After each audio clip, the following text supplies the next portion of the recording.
بسم الله الرحمن الرحيم.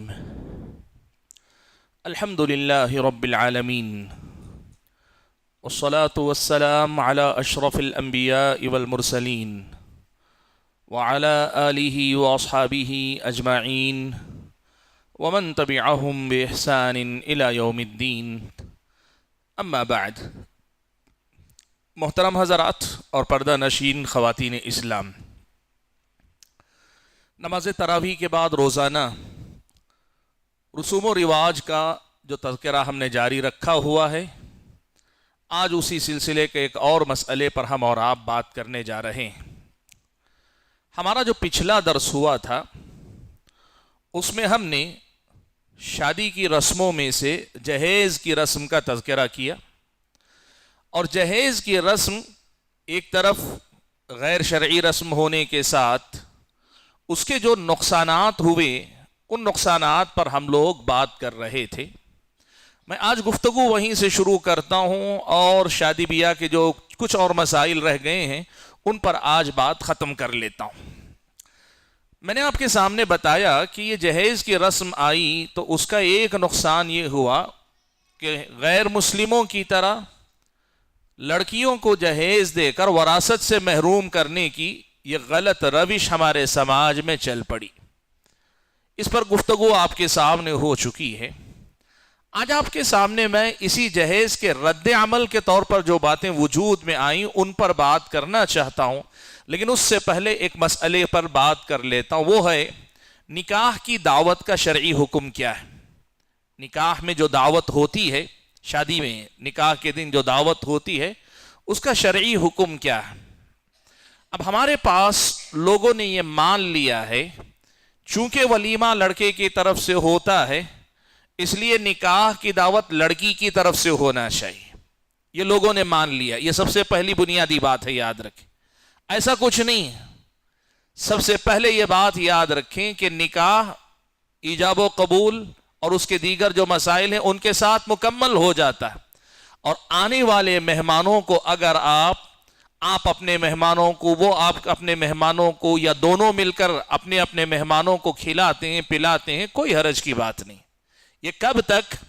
جب تک کہ یہ مسئلہ ایک باقاعدہ رسم کی شکل اختیار نہ کر لے، جیسے ہمارے سماج میں ہے کہ اس دعوت کو لڑکی کے گھر والوں کی ذمہ داری مان لیا گیا، یعنی لوگوں نے یہ سمجھ لیا ہے کہ ولیمے کی ذمہ داری چونکہ لڑکے پر ہے اس لیے نکاح کی دعوت کی ذمہ داری لڑکی والوں پر ہے۔ یہ یہاں اصل میں غلطی ہے، اور جب یہ مسئلہ غلط ہوا تو پھر اس پر ایک مسئلہ پیدا ہوا کہ اب لڑکے والوں نے جس طرح وہ جو شکرانے میں نے بتایا نا، بارات لے کر آتے ہیں، اپنے مطالبات رکھتے ہیں، شادی کی دعوت کو بھی لڑکی والوں پر ظلم اور زیادتی کی ایک شکل کے طور پر اپنا لیا۔ اب باقاعدہ مطالبہ ہوتا ہے، ہمارے اتنے مہمان آئیں گے آپ کو کھلانا ہی پڑے گا، ہمارے اتنے مہمان آئیں گے گوشت بکرے کا ہونا چاہیے، میٹھے اتنے قسم کے ہونے چاہیے۔ یہ بھی نہیں کہ مہمان نوازی کر رہا ہے تو میزبان اپنی استطاعت کے مطابق مہمان نوازی کرے گا، نہیں، یہاں مہمان کے مطالبات کے مطابق مہمان نوازی کی بات ہے، یہ زبردستی، یہ میزبانی۔ اور اسی وجہ سے کیا ہوا معلوم ہے آپ کو؟ دو چیزیں ہمارے سماج میں وجود میں آئی۔ ایک جہیز کے رد عمل میں، کل جیسے میں نے جہیز کی بات کی، جہیز کی لعنت کو ختم کرنے کے نام پر لوگوں نے اس مسئلے کو اتنا زیادہ کیا کہ یہاں تک کہ شادی بیاہ میں تحفے تحائف دینے کو بھی ناجائز مان لیا۔ اور دوسری طرف یہ جو نکاح کے دن کی دعوت کا مسئلہ ہے، اگر کوئی بخوشی، بغیر کسی دباؤ کے، بغیر کسی فرق کے، اگر وہ اپنی خوشی سے دعوت کسی کو کھلا دیتا ہے، آنے والوں کو کھلا رہا ہے، وہ استطاعت رکھنے والا آدمی ہے، اسے بھی حرام قرار دے دیا گیا۔ دیکھیے دو چیزوں میں فرق ہے، یاد رکھیے۔ ایک ہے کسی کو مجبور کرنا، اس کی مرضی کے خلاف اس پر پابندی لگانا، مطالبات کر کے اپنے شرائط پر جھکانا آدمی کو اور اس سے کھانا، یہ ناجائز طریقے سے کھانے والی بات۔ اور ایسی دعوت نکاح تو کیا عام دنوں میں بھی کسی آدمی سے زبردستی کھاتے ہیں، جائز نہیں ہے آپ کے لیے۔ شادی تو چھوڑیے، نکاح چھوڑیے، کسی بھی وقت آپ کھائیں گے ناجائز دعوت ہے یہ، لیکن اسے نکاح کی دعوت کا نام دے کر اسے ناجائز قرار دینے کا جو اصل رجحان پیدا ہوا یہاں سے ہوا کہ لڑکی والوں پر زیادتی کا مسئلہ ان لوگوں نے اپنا لیا۔ اسی لیے ان دونوں مسئلوں کی میں مختصر سی وضاحت کر لیتا ہوں۔ پہلی بات، یہ بات یاد رکھیے، پیارے نبی صلی اللہ علیہ وسلم اور آپ صلی اللہ علیہ وسلم کے زمانے میں جو صحابہ کا معاملہ تھا، وہاں ایسی کوئی دعوت ضیافت کا کوئی وجود نہیں تھا۔ عربوں کے ہاں آج بھی اس قسم کا کوئی ماحول نہیں کہ نکاح کے دن لڑکی والے کھلائیں گے، ایسا آج بھی نہیں عربوں کے اندر۔ لیکن اگر کوئی آدمی یہاں بخوشی اپنے آپ میں کھلاتا پلاتا ہے تو چونکہ یہ عبادات میں سے نہیں ہے، کھلانے پلانا اور نکاح کے دن کھلانا پلانا عبادات میں سے نہیں، یہ عادات میں سے ہے، تو اس کے لیے دلیل کا ہونا ضروری نہیں، عبادت کے لیے دلیل ہونا ضروری ہوتا ہے۔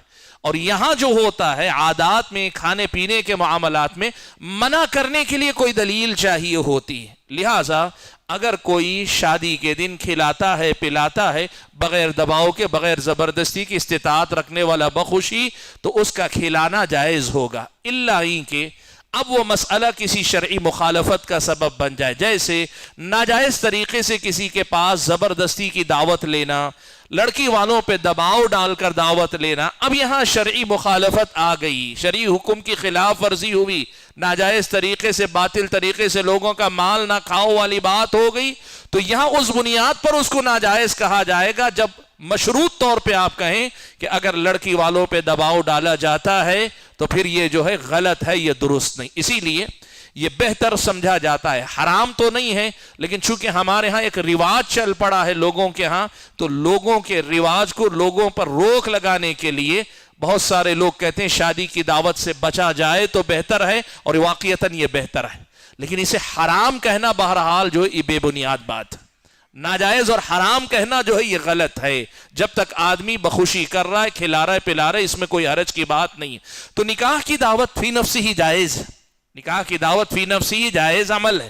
اس کے جائز ہونے کے لیے کسی دلیل کا ہونا ضروری نہیں، اصل چیز اباحت ہے، مباح ہے، الا ان کہ شریعت کی کوئی مخالفت ہو، جیسے ناجائز طریقے سے لوگوں کا مال کھانا، تب یہ جو ہے ناجائز ہوگی۔ اسی لیے اگر کسی دن نکاح میں آپ دیکھیے کوئی شادی کی دعوت کر رہا ہے، لوگ ہمارے پاس یہ سمجھتے ہیں کہ یہ آدمی غلط ہے۔ نہیں، آپ کا غلط سمجھنا غلط ہے، اس کو غلط سمجھنا غلط ہے۔ یہ بات یاد رکھیے، شریعت اسلامیہ میں یہ بات، جس چیز کو اللہ تعالیٰ نے حرام کیا ہے اس کو حلال کر لینا بھی جرم ہے، تو جس چیز کو اللہ نے حلال رکھا ہے اس کو حرام کر لینا بھی اسلامی شریعت کی نظر میں جرم ہے۔ اس میں جو ہے شریعت کے ضابطوں کا لحاظ ہونا چاہیے۔ آپ اگر کہتے ہیں تو یوں کہیے، اگر لڑکی والوں کی مرضی کے خلاف یا ان پہ استطاعت سے زیادہ بوجھ ڈال کے ان سے زبردستی دعوت لی جا رہی ہے تو ایسی دعوت جائز نہیں، وہ نکاح میں ہو یا کہیں اور بھی ہو۔ لیکن اگر کوئی آدمی استطاعت رکھنے والا خوشی سے مہمان نوازی کرنا چاہ رہا ہے، دعوت کر رہا ہے، کھلا رہا ہے، تو اس میں کوئی حرج کی بات نہیں، یہ جائز ہوگی۔ یہ دعوت کے سلسلے میں یہ مسئلہ یاد رکھیں۔ اسی سے ملتا جلتا ایک مسئلہ ہمارے پاس ہے، وہ ہے تحفے تحائف کا۔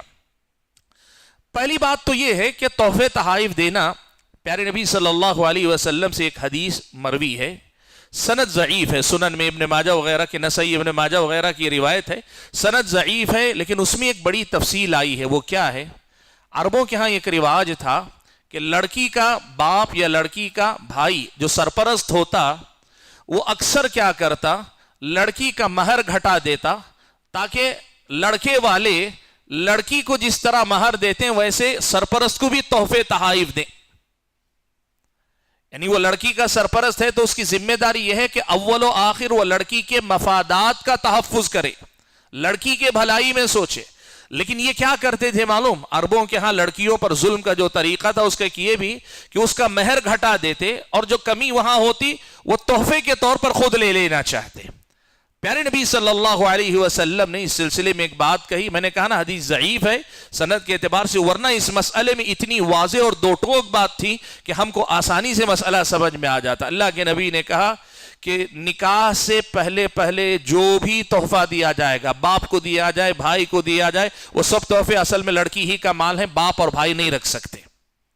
ہاں، نکاح کے بعد اگر دیا جائے تو بات الگ ہے۔ اور آگے کہا احق ما اکرم علیہ الرجل ابنتہ او اختہ، آدمی کی اگر عزت افزائی کی جانی ہے سب سے زیادہ مناسب موقع اگر کوئی ہے تو کسی بہن کی وجہ سے اس کے بھائی کی عزت کی جائے اور کسی بیٹی کی وجہ سے اس کے باپ کی عزت کی جائے.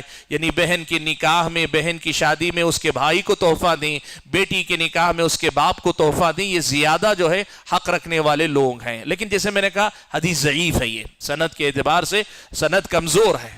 لیکن اس سے ایک مسئلہ سمجھ میں آتا ہے کہ دیکھیے تحفے تحائف دینے کا جو مسئلہ ہے نا، شریعت مسلمہ میں اصل عام حکم یہ ہے کہ اس سے محبتیں بڑھتی ہیں. اللہ کے نبی نے کہا تہادو تحابو، آپس میں ایک دوسرے کو ہدیے دو، آپس میں محبت بڑھاؤ. اللہ کے نبی نے یہ کہا ہدیے دینے سے، تحفے تحائف دینے سے محبت بڑھتی ہے. اور شریعت کا یہ حکم نکاح میں، نکاح سے پہلے، نکاح کے بعد عام حالات میں باقی ہے. اسی لیے اگر کوئی آدمی نکاح میں بھی کسی کو تحفہ دیتا ہے، جیسے لڑکی کو تحفہ دے رہا ہے، لڑکے کو تحفے دے رہے ہیں، وہ تو حقدار ہیں اس دن. ان کے علاوہ لڑکی کے گھر والے باپ کو دے رہا ہے، بھائی کو دے رہا ہے. میری دوستی لڑکی کے بھائی سے، میں دوست کو دے رہا ہوں، اپنے ساتھی کو دے رہا ہوں کہ بھائی تیری خوشی میں میرا تحفہ، یہ جائز ہے، اسے حرام نہیں بنانا چاہیے. لیکن جیسے دعوت میں ہم نے کہا اصل جواز ہے، لیکن خاص صورتوں میں وہ منع کی جا سکتی ہے دعوت، جب ظلم ہو، زیادتی ہو. ایسے ہی تحفے تحائف کے سلسلے میں بھی یہ کہا جائے گا الا ہی کہ یہ تحفے تحائف ایک رسم کی وہ شکل اختیار کر لے. جیسے ہمارے ہاں ایک شکل بن گئی کہ آدمی جب جاتا ہے تو غیر مسلموں کے ہاں کہتے ہیں شگن کا تحفہ، شگن ڈالنا کہتے ہیں. وہ اس کو جانا وہ لازمی سمجھتے ہیں، شادی میں وہ دینا ضروری سمجھتے ہیں. جب ایسی کوئی شکل، اور ہمارے پاس ایک شکل تھی، پتہ نہیں آپ لوگوں میں سے کتنے لوگوں نے دیکھا، یاد ہے یا ابھی بھی ہوتا ہوگا. نکاح جیسے ہی ختم ہوتا نا تو ایک صاحب مائک لے کر کھڑے ہو جاتے اور آدھے گھنٹے، ایک گھنٹے تک اعلان ہوتا فلاں صاحب کی طرف سے دلہن کو اتنے 1000 روپیے، اتنے 100 روپیے کا تحفہ، ایک بند لفافہ، ایک فلاں صاحب کی طرف سے دلہے کو اتنا. ایک لڑکی کے گھر والا، ایک لڑکے کے گھر والا تحفے وصول کرنے کے لیے کھڑا رہتا. یہ اعلان کر کر کے پوری لمبی نکاح کے بعد گھنٹہ بھر اعلان ہوتے تھے. لڑکی کو تحفہ، لڑکی کے باپ کو تحفہ، لڑکی کے بھائی کو تحفہ، لڑکے کو تحفہ، لڑکی کے والد کو تحفہ، لڑکی کی والدہ کو تحفہ. ایک رسم، ایک شکل بن گئی تھی. اس شکل کا خاتمہ ہونا چاہیے تھا اور الحمدللہ بہت حد تک یہ ختم ہو گئی. لیکن اس میں ایک اور پہلو بھی ہے. وہ کیا ہے معلوم؟ لوگ یہ بات سمجھنے لگتے ہیں کہ میں اگر آپ کی شادی میں آ رہا ہوں اور آ کر اگر تحفہ دے رہا ہوں تو یہ ضروری ہے کہ جب میرے گھر کی کوئی تقریب ہو، میرے گھر میں کوئی شادی ہو، کوئی مناسبت ہو، تو آپ بھی لازماً تحفہ دیں. اور حد تو یہ ہے کہ حساب رکھ کر دیتے ہیں، اس نے کتنا دیا تھا میں اتنا دیتا ہوں. یہ ساری خرابیاں جہاں جنم لینا. تحفہ محبت سے دیا جاتا ہے. آج میرے پاس استطاعت ہے، میں 500 روپیہ آپ کو دے رہا ہوں. اللہ نے کل آپ کو استطاعت دی 5000 دیجئے. کل مجھے اللہ استطاعت دے گا، میں 10 سے 50,000 دوں گا. محبت کی بات. لیکن اگر یہ شکل رسموں کی بن جاتی ہے، ایسے تحفے تحائف دینا، اسے لازمی سمجھنا اور دینے والا بھی حساب رکھ کر واپس لوٹانے کی بات کرنا، یہ غلط ہے. یہ غلط ہے. تو تحفے تحائف کا جو مسئلہ ہے، اس مسئلے کو بھی یاد رکھیں، یہ اصل مباح ہے. آج بھی اگر دلہن کو تحفہ دیا جاتا ہے، دلہے کو تحفہ دیا جاتا ہے، یا آپ دلہا دلہن کے گھر والوں میں سے کسی کو بھی تحفے تحائف دیتے ہیں، اس کو حرام مت کیجیے، اس کو ناجائز مت کہیے. شریعت مطہرہ نے ہم اور آپ کو جو دین دیا ہے وہ اتنا روکھا سوکھا بھی نہیں کہ ایک نیا آدمی گھبرا جائے کہ یہاں کہیں کوئی خوشی کے اظہار کا کوئی موقع نہیں. جو چیزیں لوگوں نے غلط ایجاد کی ان کی تو مخالفت کیجیے، لیکن جو جائز ہے ان کو کیوں حرام کر رہے ہیں؟ آج ایک فیشن ہے یہ بھی. وہ کیا ہے؟ باقاعدہ رخے پہ نیچے لکھ دیا جا تحفہ جات لانا منع ہے. کیوں بھائی؟ کیا تحفہ لینا دینا حرام ہے کیا؟ آپ مت لکھیے. ہاں اگر آپ جو ہے اس کو ہمت شکنی اس اعتبار سے کیجئے کہ جو لوگ باقاعدہ اعلانات کرتے ہیں، سب کے سامنے بتاتے ہیں، اس کے سلسلے کو ختم کیجئے. اور ختم ہوا ہے الحمدللہ. اور دوسری طرف یہ جو طریقہ ہے حساب رکھ کر دینا، انہوں نے کیا دیا تھا؟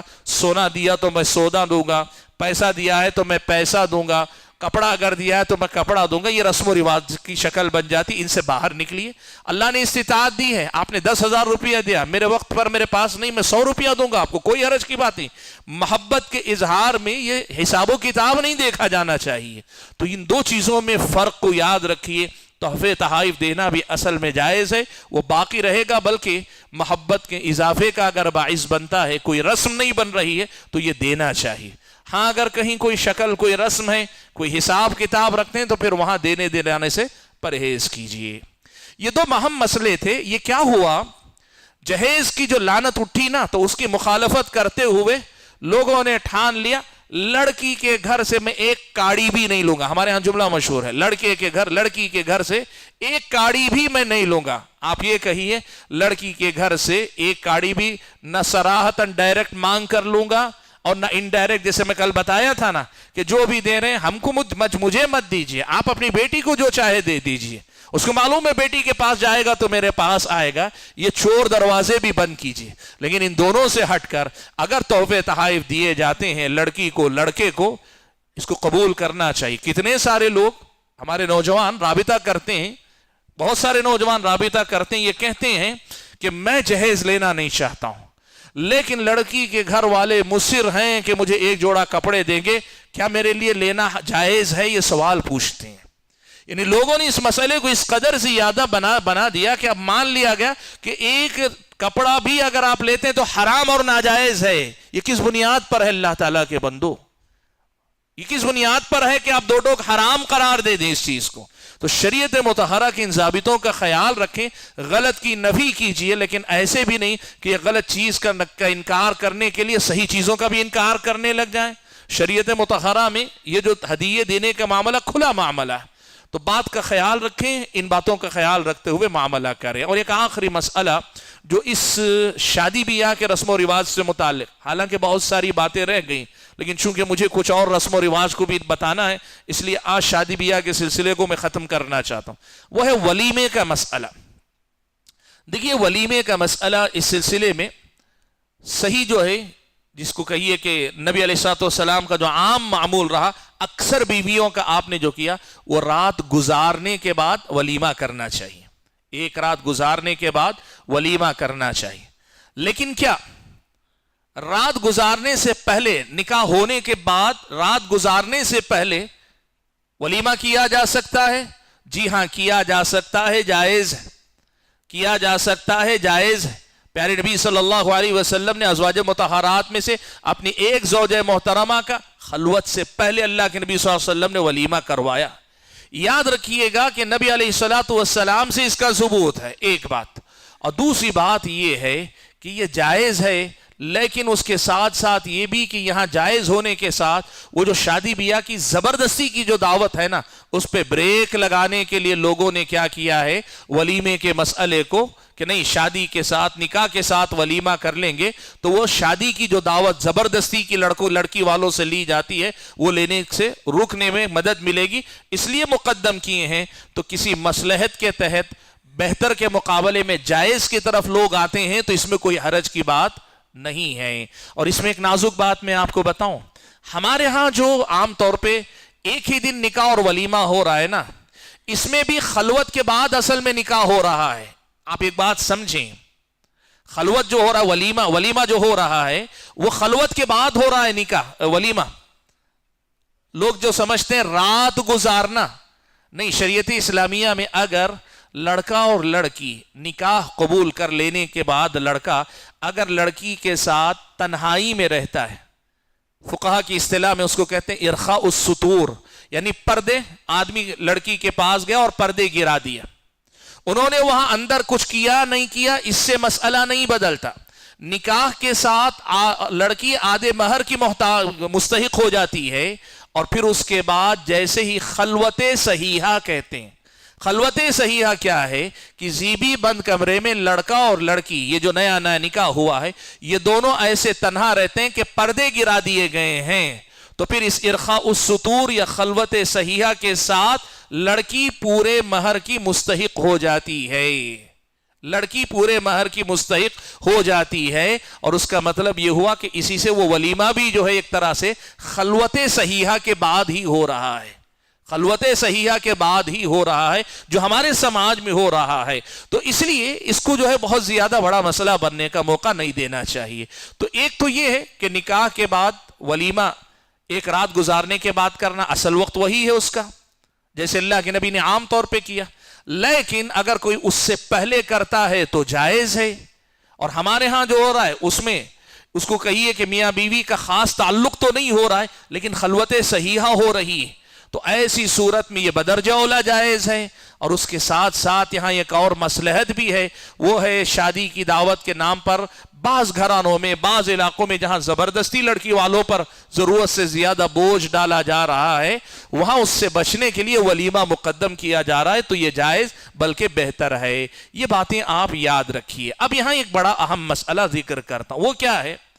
اب جیسے ہی شادی کی دعوت کا خاتمہ کرنے کی مہم چلائی گئی کہ لڑکی والوں کی طرف سے دعوت نہیں کروائی جائے گی، اب لڑکے والوں نے ایک اور راستہ نکال لیا. اب یہ رسم بن گئی ہے، رفتہ رفتہ اب یہ رسم، اور یہ غلط ہے، یاد رکھیے. وہ کیا ہے؟ اب لڑکے والوں نے یہ کہنا شروع کر دیا، اچھا چونکہ شادی کی دعوت نہیں ہو رہی ہے اس لیے ولیمے کی دعوت میں آدھا خرچہ آپ کا، آدھا پر خرچہ ہمارا.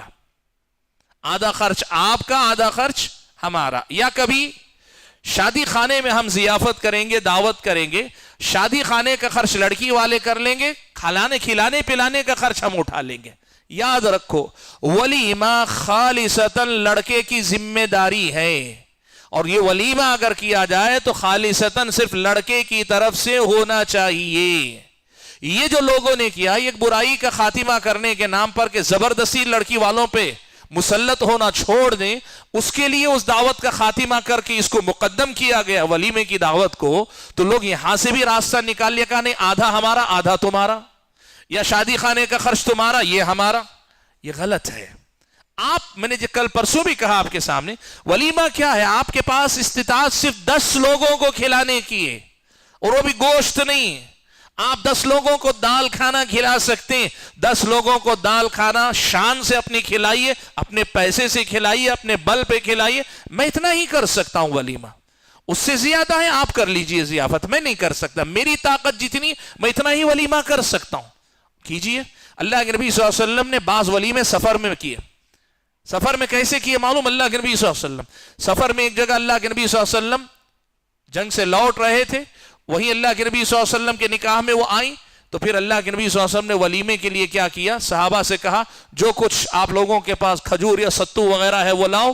ایک چادر ایک بچھائی گئی، اس پہ ڈالا گیا. اللہ کے نبی نے وہی سب لوگوں کو کھلا دیا جو وہاں تھے. ختم ہو گیا ولیمہ. یہ جو ہمارے پاس پہلے ہم گرینڈ سے ولیمہ کرنا چاہتے ہیں، پھر کہتے ہیں میری طاقت کے باہر، اس لیے تھوڑی سی آپ مدد کر لیں. یاد رکھیے، یہ ولیمے میں حصے داری نہیں ہو رہی. اگر لڑکی والے دے بھی رہے ہیں یا لڑکی والے شادی خانے کا خرچ اٹھا بھی رہے ہیں، یہ لڑکی والے خرچ نہیں کر رہے ہیں، یہ لڑکے کو دے رہے ہیں. اور لڑکا جو ہے وہ محتاج بن کر لے رہا ہے. اب آپ دیکھیے، آپ محتاج ہیں، آپ کے اندر محتاج بن کر لے کر کھلانے کی ضرورت پیش آ رہی ہے.